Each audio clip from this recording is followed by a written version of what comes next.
आणि हिंदुत्वाचा काही संबंध नाही असं संजय राऊतांचं म्हणणं आहे.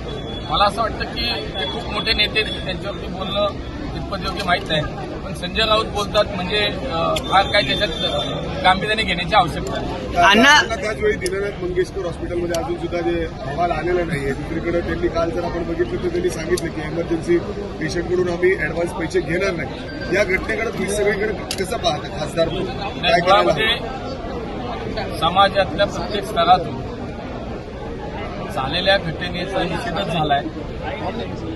अत्यंत संवेदनशील अशी ही झालेली घटना आहे, अत्यंत दुर्दैवी घटना आहे.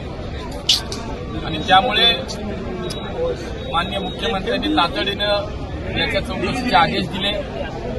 चौकशी समिती नेमली आहे आणि झालेला प्रकार चुकीचा आहे. आणि त्यामुळे चुकीच्या या सगळ्या झालेल्या प्रकारावरती जे कोणी दोषी असतील, संस्था असेल, व्यक्ती असेल, त्याच्यावरती निश्चितपणे कारवाई होईल. आणि एक लोकप्रतिनिधी म्हणून निश्चितपणे जनभावना ज्या आहेत त्या काही माझ्या आणि त्या जनभावना वेगळ्या नाहीत.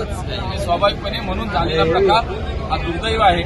पुन्हा कधी हा होऊ नये याची सुद्धा काळजी, खबरदारी झालेल्या घटनेतनं सगळ्यांनी आपण घेतली पाहिजे. आणि निश्चितपणे झालेल्या दोषींवरती जे दोषी आहेत त्याची कारवाई नक्की होईल. पर्यटन मंत्री गणेश नाईक यांनी एकनाथ शिंदे यांच्या जलपर्यटन प्रोजेक्टला राज्याच्या सरकारमधला विषय आहे. मला तुम्ही केंद्रातला विचारा, संघटनेतला विषय